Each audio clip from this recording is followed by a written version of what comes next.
Doctor ortho, अब दर्द भी घुटने टेकेगा।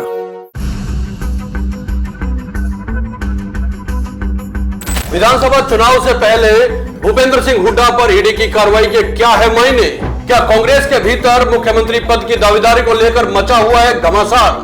बीजेपी किस तरह कर रही है जाट वोटों को लुभाने की कोशिश? कब तक आ जाएगी बीजेपी की पहली सूची? कितनी सीटों पर बीजेपी के सिंगल नाम और कितनी सीटों पर बीजेपी ने दिए हैं 2 नाम? और राव इंद्रजीत क्या भारतीय जनता पार्टी में कर रहे हैं दबाव की राजनीति? नमस्कार, चैनल 4 न्यूज इंडिया पर आपका बहुत बहुत स्वागत है। मैं हूं प्रदीप डबास। दोस्तों, राजनीति के रंग हम लगातार डिस्कस करते आ रहे हैं। राजनीति, सियासत, और जब चुनाव सिर पर हो तो लोकतंत्र कहने को बचता है। सिर्फ लोकतंत्र के नाम पर हर वो काम किया जाता है जिससे सिर्फ और सिर्फ सत्ता हासिल की जा सके, लोगों के वोट हासिल किए जा सके। और जब वोट हासिल करने की बारी हो तो हर वो काम किया जाता है जो नैतिकता और अनैतिकता के दायरों को पार कर चुका हो। फिर किसी भी तरह के स्टेटमेंट के कितने मायने निकाले जाते हैं ये आप सब जानते हैं। किसी भी तरह की कार्रवाई के कितने मायने निकाले जाते हैं ये सब आप जानते हैं। फिर टिकट की दावेदारी के लिए कितने प्रयास किए जाते हैं ये भी सब आप जानते हैं। तो सियासत के कई रंग हैं, इन रंगों को पहचानने की ज़रूरत है, क्योंकि अब विधानसभा चुनाव में सिर्फ 30-31 दिन बचे हुए हैं। ऐसे में अभी तक टिकटें फाइनल नहीं हुई हैं, और जब टिकटें फाइनल ना हुई हो तो धड़कनें नेताओं की, पार्टियों की बढ़ी हुई होती हैं, धड़ेबंदियां बहुत तेज हो चुकी होती हैं, और हर कोई टिकट पाने और हर कोई अपने समर्थकों को टिकट दिलवाने की होड़ में लगा होता है। ऐसे में किसका नंबर आएगा और किसका छूट जाएगा, और जिसके छूट जाएंगे वो फिर क्या करेंगे, ये बड़े सवाल होते हैं।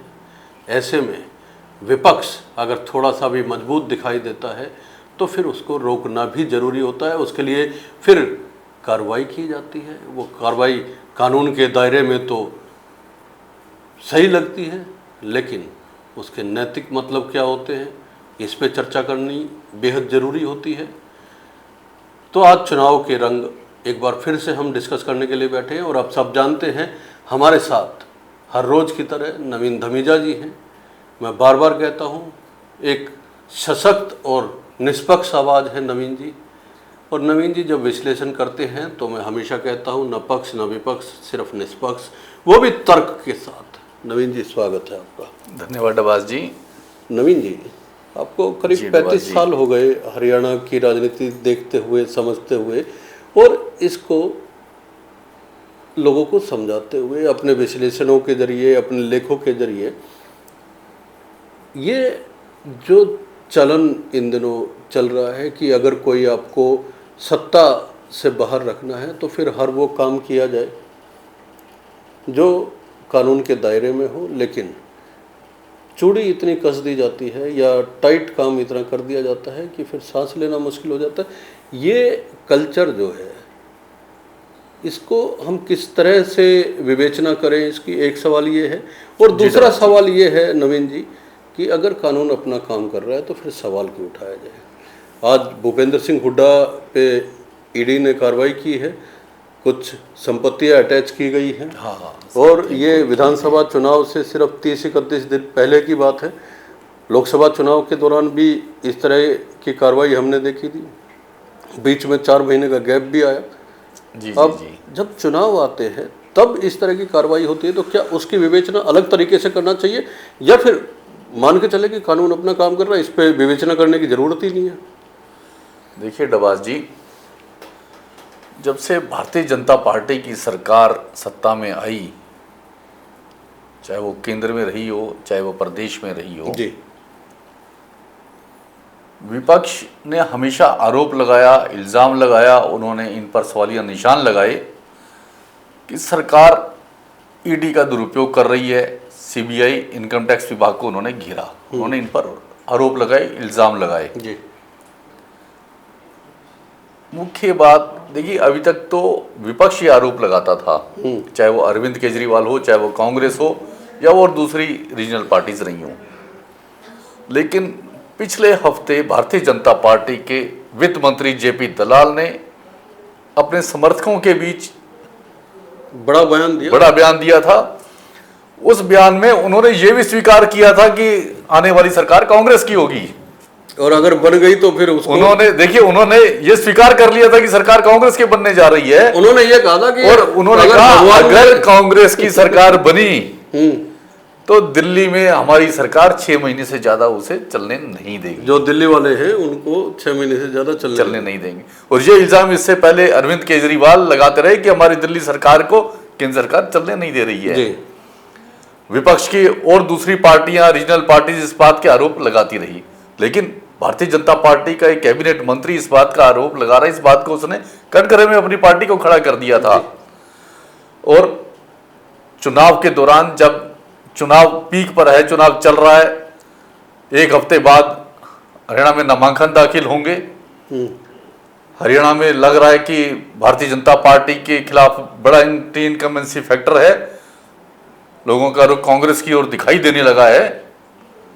तो आज ईडी ने कार्रवाई करते हुए भूपेंद्र सिंह हुड्डा और 2 बड़े बिल्डरों के खिलाफ, एमआर और एमजीएफ के खिलाफ कार्रवाई करते हुए लगभग 834 करोड़ रुपए की संपत्ति कुर्क की है, अटैच की है। तो देखिए, ये एक बड़ी कार्रवाई है। चुनाव के समय, चुनाव से पहले नहीं, ये चुनाव के दौरान के समय, जब चुनाव घोषित हो गया तो ये चुनाव के दौरान का कार्यकाल है। चुनाव के दौरान ये बड़ी कार्रवाई की जा रही है। और वो कार्रवाई कांग्रेस के उस बड़े नेता के खिलाफ जिसका नाम मुख्यमंत्री के लिए लिया जा रहा है, जिसका एक बड़ा वोट बैंक माना जाता है। हरियाणा में माना जाता है कि जाट वोटों पर भूपेंद्र सिंह हुड्डा की बड़ी पकड़ है, खासतौर से रोहतक, सोनीपत, जींद, झज्जर, इस बेल्ट में। लेकिन नवीन जी देखिए, बीजेपी का क्या कसूर है? कानून अपना काम कर रहा है। अगर इस तरीके से भारतीय जनता पार्टी की ओर से भी बयान आएंगे जब सवाल पूछे जाएंगे तो आप देखिए, जहां तक बात है कानून की, 2 दिन पहले फरीदाबाद में जननायक जनता पार्टी की एक बाइक रैली निकली, जिसमें दुष्यंत चौटाला उस बाइक रैली में शामिल हुए और हरियाणा पुलिस ने उनका चालान काट दिया उनकी बाइक पे कि उन्होंने हेलमेट नहीं पहना इस बाइक रैली में। 2000 रुपए का चालान काटा। 2000 रुपए का चालान काटा। दुष्यंत चौटाला के चालान काटने के बाद विपक्ष ने इस पर सवालिया निशान उठाए, कार्रवाई की और उस पे उन्होंने वो वीडियो निकाल के दिए जिसमें फरीदाबाद में तिरंगा यात्रा के दौरान केंद्रीय राज्य मंत्री कृष्णपाल गुर्जर और हरियाणा के उद्योग मंत्री मूलचंद शर्मा शामिल हैं। वो दोनों भी बाइक रैली में हैं, उन्होंने हेलमेट नहीं पहने। जब पूर्व मुख्यमंत्री का चालान काटा, उन्होंने ये निकाल के दिए, भारतीय जनता पार्टी घिरती दिखाई दी, हरियाणा पुलिस घिरती दिखाई, तो उनके भी चालान काटे गए। तो ये देखिए, वो भी सरकार ने कार्रवाई की, ये भी सरकार ने कार्रवाई की, लेकिन पहले विपक्ष के खिलाफ जैसे ही कार्रवाई हुई और उनको जब दिखाया गया कि आपके मंत्रियों की ने भी इस तरह की रैली निकाली, उन्होंने हेलमेट नहीं पहने, उनके खिलाफ कोई चालान नहीं कटा। जब उनको लगा कि मामला अदालत में जा सकता है और तुम घर जाओगे, तो उनके भी चालान काटे गए। नवीन जी, मैं बार बार कहता हूँ, इलेक्शन सिर्फ इमेज और परसेप्शन का खेल होता है जी। जब इस तरह की कार्रवाई होती है और नाम आता है तो चुनाव पे क्या असर पड़ता है? देखिए नवाज जी, जनता समझदार है। जनता, हरियाणा की जनता बहुत जागरूक है, चाहे वो गांव का वोटर हो, गांव का मतदाता हो। वो कितना शिक्षित है इस बात का कोई फर्क नहीं पड़ता, लेकिन हरियाणा का ग्रामीण वोटर बेहद जागरूक है। शहर का नागरिक पढ़ा लिखा है, लेकिन शहर का लोग वोट डालने कम जाते हैं। वो चिंतन ज्यादा करते हैं, मंथन करते हैं, लेकिन वोट डालने कम जाते हैं। गांव का आदमी बेहद जागरूक है, वो वोट डालने ज्यादा जाता है, उसका असर चुनावों में हमेशा ज्यादा दिखाई देता है। और गांवों में इस वक्त भारतीय जनता पार्टी की खिलाफत नजर आ रही है, वहां माहौल भारतीय जनता पार्टी के खिलाफ नजर आ रहा है। अच्छा, 2-3 और महत्वपूर्ण मुद्दे हैं, लेकिन उससे पहले नवीन जी, जिस तरह आपने कहा भूपेंद्र सिंह हुड्डा पे कार्रवाई जो हुई है उसका क्या मायने निकाला जा सकता है, वो तो अलग बात है। लेकिन कल हम डिस्कस कर रहे थे कि जो दीपक बावरिया का बयान आया था कि मौजूदा सांसदों को कांग्रेस की ओर से टिकट नहीं दिया जाएगा, और हम इस बात पे डिस्कस कर रहे थे कि अगर सांसद को टिकट नहीं दिया गया, उसके बावजूद भी 2005 का उदाहरण हमने दिया था कि भूपेंद्र हुड्डा, भूपेंद्र सिंह हुड्डा मुख्यमंत्री बने, वो सांसद थे, है ना। उसके बाद आज फिर मौजूदा मुख्यमंत्री नायब सिंह सैनी जब मुख्यमंत्री बने सांसद थे। लेकिन आज फिर से दीपक बावरिया का बयान आया है, और उसके बाद से ऐसा जो कल हम डिस्कस कर रहे थे कि क्या कांग्रेस सेल्फ गोल करने में माहिर हो चुकी है, कांग्रेस को पता ही नहीं चलता कि कौन सी चीज़ उनके हक में जा रही है या कौन सी उनके खिलाफ जा सकती है। आज फिर कुमारी शैलजा, दीपक बावरिया के स्टेटमेंट्स आए हैं, और फिर कल वाली स्टेटमेंट्स को ही उनको आगे बढ़ाने का काम उन्होंने किया है। तो एक घमासान हम कह सकते हैं कि मुख्यमंत्री पद की दावेदारी को लेके जो है कांग्रेस में, अभी तो चुनाव नहीं हुए हैं, वोटिंग नहीं हुई है, और जो ध्यान लोगों को वोटिंग की ओर ले जाने और अपने मुद्दों की ओर ले जाने के लिए था, वो ऐसा लग रहा है कि कांग्रेस आपस में जो घमासान में जुटी हुई है वो बड़ा कांग्रेस के लिए। देखिए डबास जी, कांग्रेस में गुटबाजी हमेशा रही है, शुरू से रही है जी। और कुछ दिन पहले कुमारी शैलजा ने इस बात का ऐलान कर दिया था कि वो मुख्यमंत्री की दौड़ में शामिल हैं, वो मुख्यमंत्री का चेहरा हो सकती हैं, और तब माना यह गया था कि कुमारी शैलजा के इस बयान के बाद एक बड़ा वोट बैंक कांग्रेस के साथ जा सकता है। लेकिन कल कांग्रेस के प्रभारी दीपक बावरिया का ये बयान कि लोकसभा या राज्यसभा का कोई भी सांसद विधानसभा चुनाव नहीं लड़ेगा हरियाणा में, उसके बाद भूपेंद्र सिंह हुड्डा गुट में खुशी की लहर थी। उनको लग रहा था कि ये उनके लिए संकेत है कि भूपेंद्र सिंह हुड्डा मुख्यमंत्री होंगे। लेकिन कुमारी शैलजा सक्रिय दिखाई दे रही हैं, वो एक्टिव दिखाई दे रही हैं। उन्होंने कहा कि वो अब भी मुख्यमंत्री की दावेदार हैं। इस रुख को देखते हुए आज दीपक बावरिया को इसी बयान को आगे बढ़ाना पड़ा कि मुख्यमंत्री का दावेदार वो भी हो सकता है जो विधानसभा चुनाव नहीं लड़ रहा जी। यानी उन्होंने ये स्पष्ट कर दिया, ये जरूरी नहीं है कि भूपेंद्र सिंह हुड्डा मुख्यमंत्री होंगे। मुख्यमंत्री वो भी हो सकता है कि जो कोई सांसद हो या विधायक ना हो। तो इससे कुमारी शैलजा को दोबारा से प्रमोट होने का एक मौका मिला है। यानी कुमारी शैलजा के गुट में एक मैसेज गया है कि इस बात का ऐलान नहीं किया गया कि मुख्यमंत्री भूपेंद्र सिंह हुड्डा होंगे। इसके अलावा राहुल गांधी ने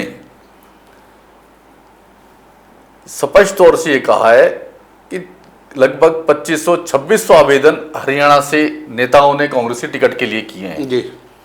उन्होंने कहा जिन लोगों को टिकटें नहीं मिलेंगी, ऐसा ना हो कि वो अपनी पार्टी के उम्मीदवारों के खिलाफ खड़े हो जाएं, उनको हराने का काम करें। इसलिए इस पर भी विचार करना होगा, इस पर भी कार्रवाई करनी होगी।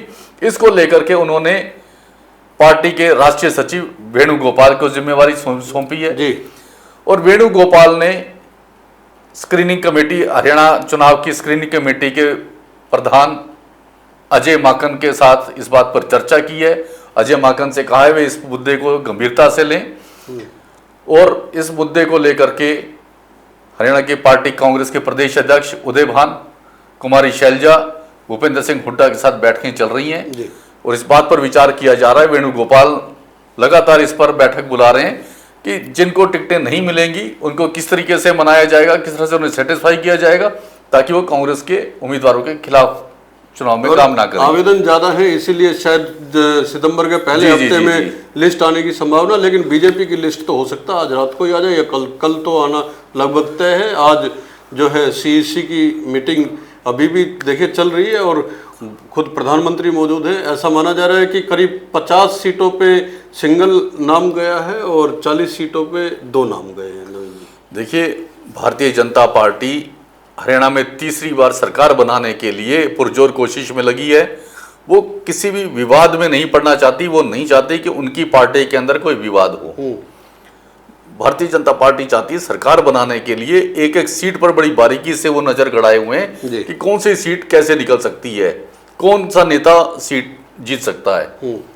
उसको लेकर के आज पार्टी के राष्ट्रीय अध्यक्ष जेपी नड्डा के निवास पर बड़ी बैठक हुई जिसमें अमित शाह खुद मौजूद रहे, हरियाणा के तमाम बड़े नेता मौजूद रहे, हरियाणा के प्रभारी धर्मेंद्र प्रधान वहाँ मौजूद रहे।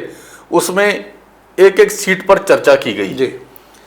और अंदर से जो खबरें आ रही हैं, बताया जा रहा है लगभग 50 सीटों पर सिंगल नाम का पैनल तैयार कर लिया गया है, जो इस वक्त रात को 8 बजे प्रधानमंत्री नरेंद्र मोदी के साथ मीटिंग रखी गई थी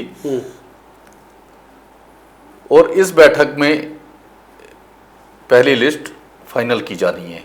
संभावना है कि आज रात को संभावना है आज देर रात में पहली लिस्ट या कल सुबह लिस्ट आ सकती है, क्योंकि जिन 50 सीटों पर सिंगल नाम तैयार कर लिया गया है, यह माना जा रहा है कि वो लिस्ट भाजपा कभी भी जारी कर सकती है। उसमें उन नेताओं के नाम हैं जिन पर जो निर्विवादित हैं, जिन पर लगभग पार्टी ने तय कर लिया है कि इसे चुनाव लड़वाना है।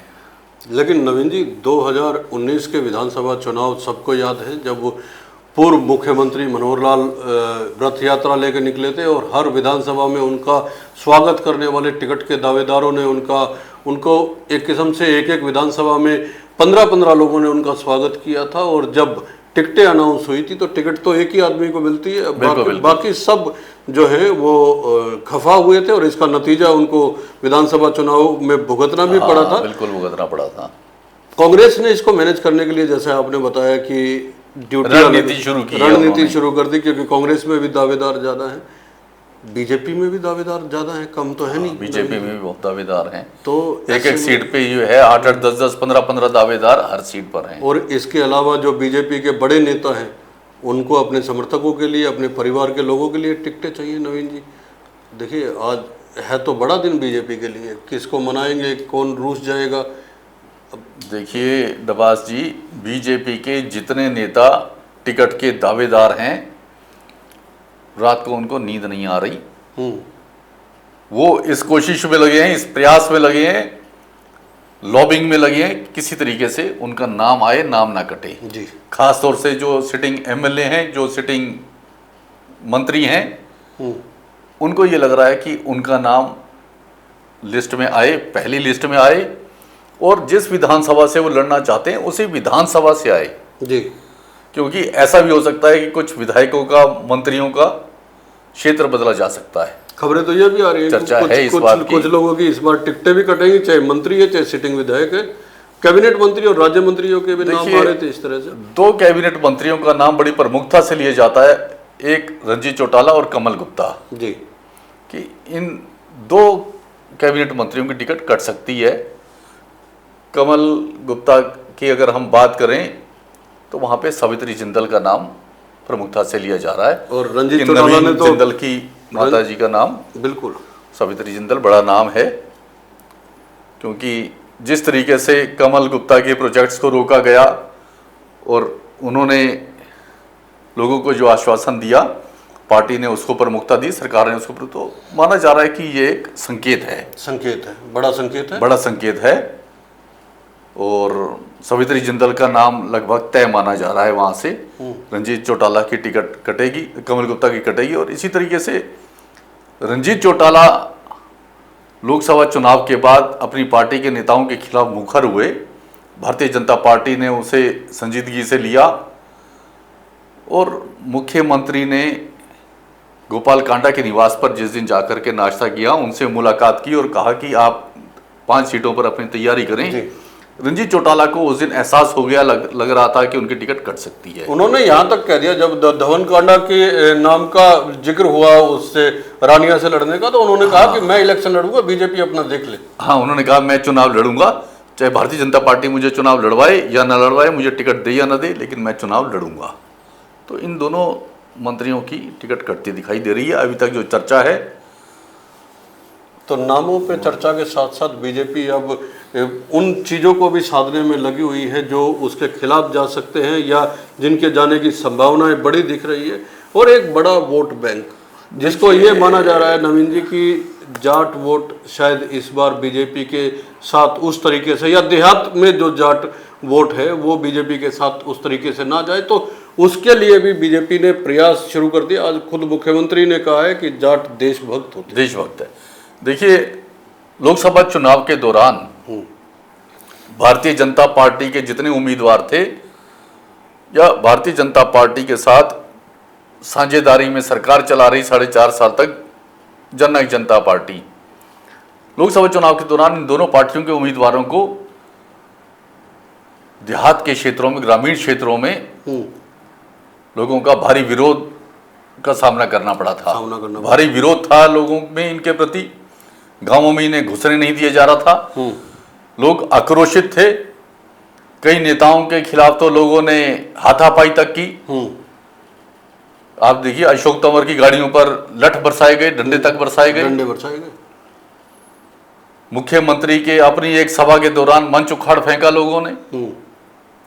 तो ये कई ऐसे बड़े मामले थे। भारतीय जनता पार्टी को ग्रामीण क्षेत्रों में भारी विरोध का सामना करना पड़ा था।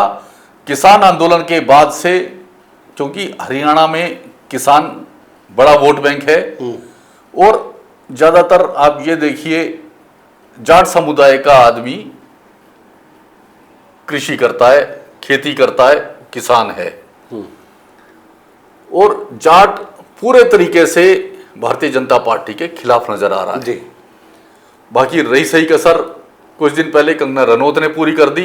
उन्होंने अपना एक बयान ऐसा दिया, आग में घी का काम किया उसने किसानों को रेपिस्ट बता दिया। तो उसके बाद से भारतीय जनता पार्टी इस वोट बैंक को साधने में लगी है, किस तरीके से जाट वोट बैंक को साधा जा सकता है।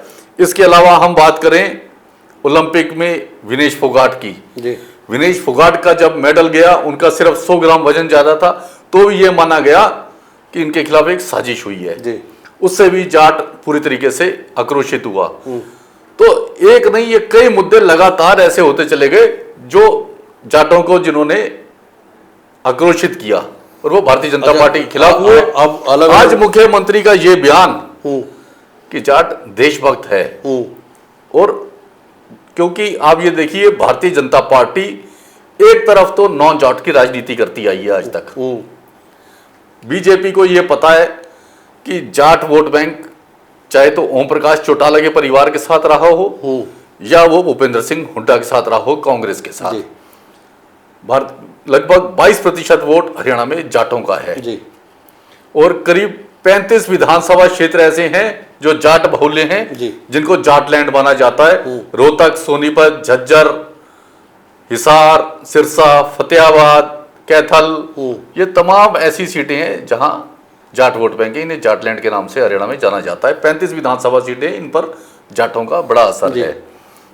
जाट यहां पर जीत और हार तय करते हैं। लेकिन बीजेपी नॉन जाट की राजनीति करती रही है। अब बीजेपी को माहौल बिगड़ता हुआ दिखाई दे रहा है, तो उन्होंने, मुख्यमंत्री ने आज एक बयान दिया कि जाट देशभक्त है।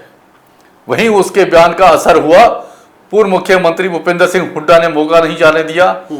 उन्होंने कहा मुख्यमंत्री को कि आप जाटों के प्रमाण पत्र बांट रहे हो, यहाँ पर लोगों को नौकरियों के प्रमाण पत्र चाहिए, आपको नौकरियों के प्रमाण पत्र बांटने चाहिए, लोगों को रोजगार चाहिए।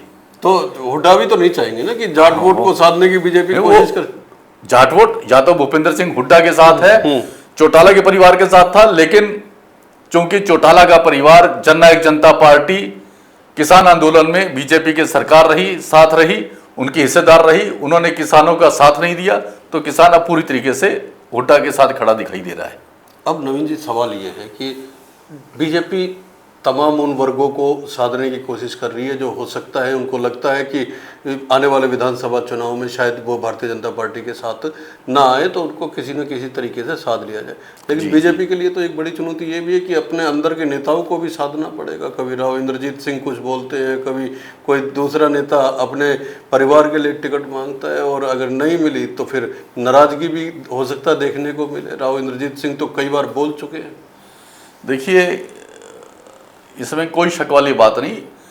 राव इंद्रजीत सिंह सहित ज़्यादातर सांसद अपने परिवार के लोगों के लिए टिकट मांग रहे थे। कोई अपने बेटे के लिए, कोई अपनी बेटी के लिए, कोई अपने परिवार में अपनी पत्नी के लिए, कोई पिता के लिए। तो लेकिन भारतीय जनता पार्टी ने माहौल को देखते हुए इन तमाम नेताओं को कह दिया कि आप अपनी अपनी सीट देख लें, अपने परिवार के लोगों के लिए सबको वो चुनाव लड़वाने जा रही है भारतीय जनता पार्टी। अब तो लगभग बात करें हम राव इंद्रजीत की, जी। राव इंद्रजीत ने करीब 11 सीटों पर अपनी दावेदारी जताई है। उन्होंने कहा है कि 11 सीट उनके खाते में दी जाए, उस पर वो तय करें कि कौन कैंडिडेट होगा।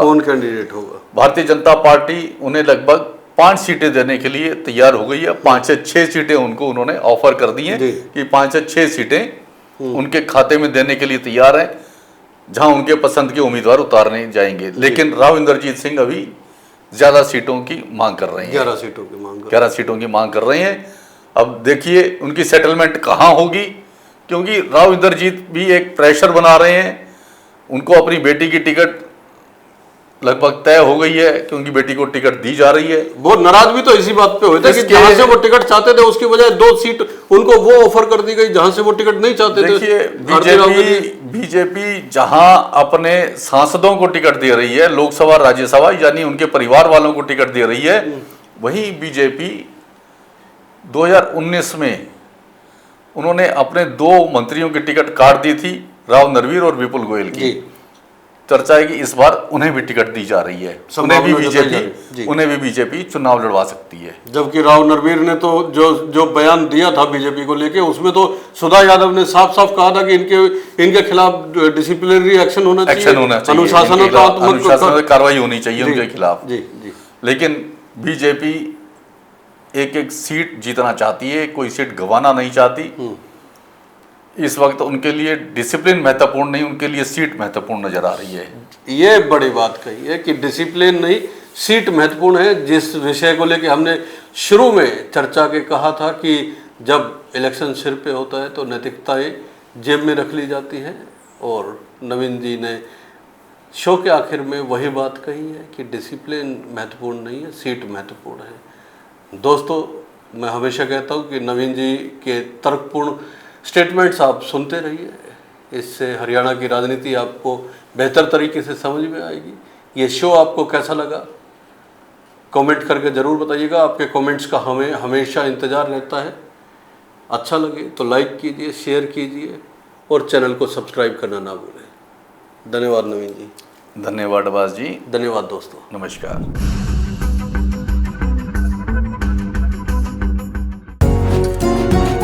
डॉक्टर ऑर्थो, अब दर्द भी घुटने टेकेगा।